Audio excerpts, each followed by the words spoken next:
तो जब आप संविधान पर इतना विश्वास रखते हैं तो संविधान को पालने में या उसके जो नियम कानून है उसका अनुसरण करने में गुरेज क्यों है?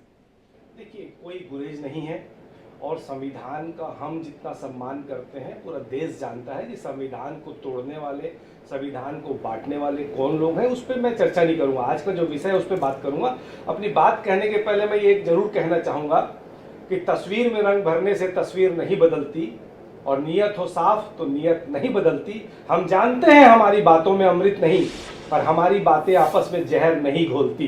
देखिए, स्पष्ट नजर आ रहा है एक युवा उभरता सितारा जो पिछड़ा वर्ग समाज से ताल्लुक रखता है, जो हिंदुस्तान के सबसे कम उम्र का महापौर बनने का श्रेय जिसे प्राप्त हुआ, 2 बार जिसने भारतीय जनता पार्टी के एक दिग्गज नेता को हराकर विधानसभा में पहुंचने में सफलता हासिल की।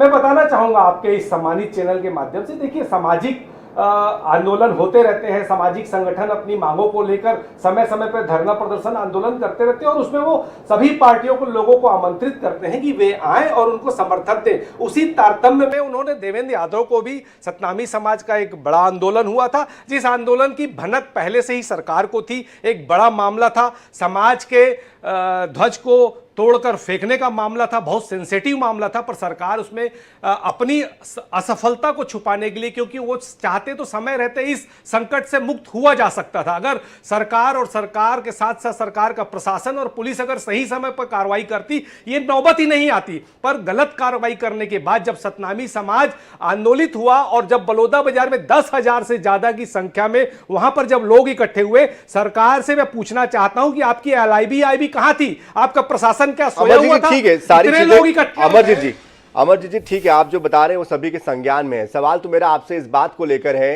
कि अगर आपको गिरफ्तारी ही देनी थी तो उसके लिए आपने 6 घंटे का इंतजार क्यों करवाया? आप संविधान लेकर क्यों निकल रहे हैं? आपको सफेद ध्वज का सहारा क्यों लेना पड़ रहा है? अगर आपको संविधान पर वाकई में विश्वास होता तो आप समर्थन करते, आप सहयोग करते, आप बाहर निकलते, आप ये कहते कि मुझे कानून पर विश्वास है, जो पूछताछ करनी मुझसे कर लीजिए, मैं आपके साथ जाने के लिए तैयार हूं।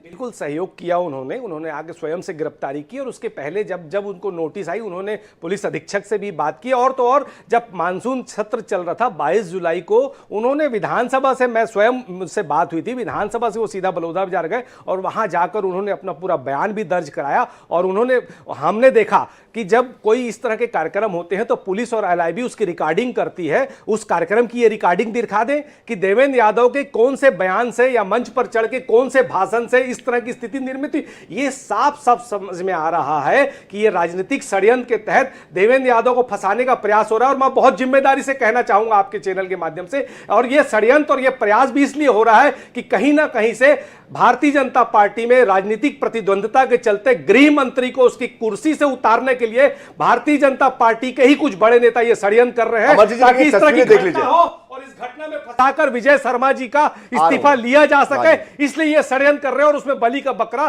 कांग्रेस पार्टी के नेताओं को बनाने का प्रयास किया जा रहा है। चलिए, लेकिन ये तस्वीरें मैं दर्शकों को दिखाना चाहूंगा। मैं अपने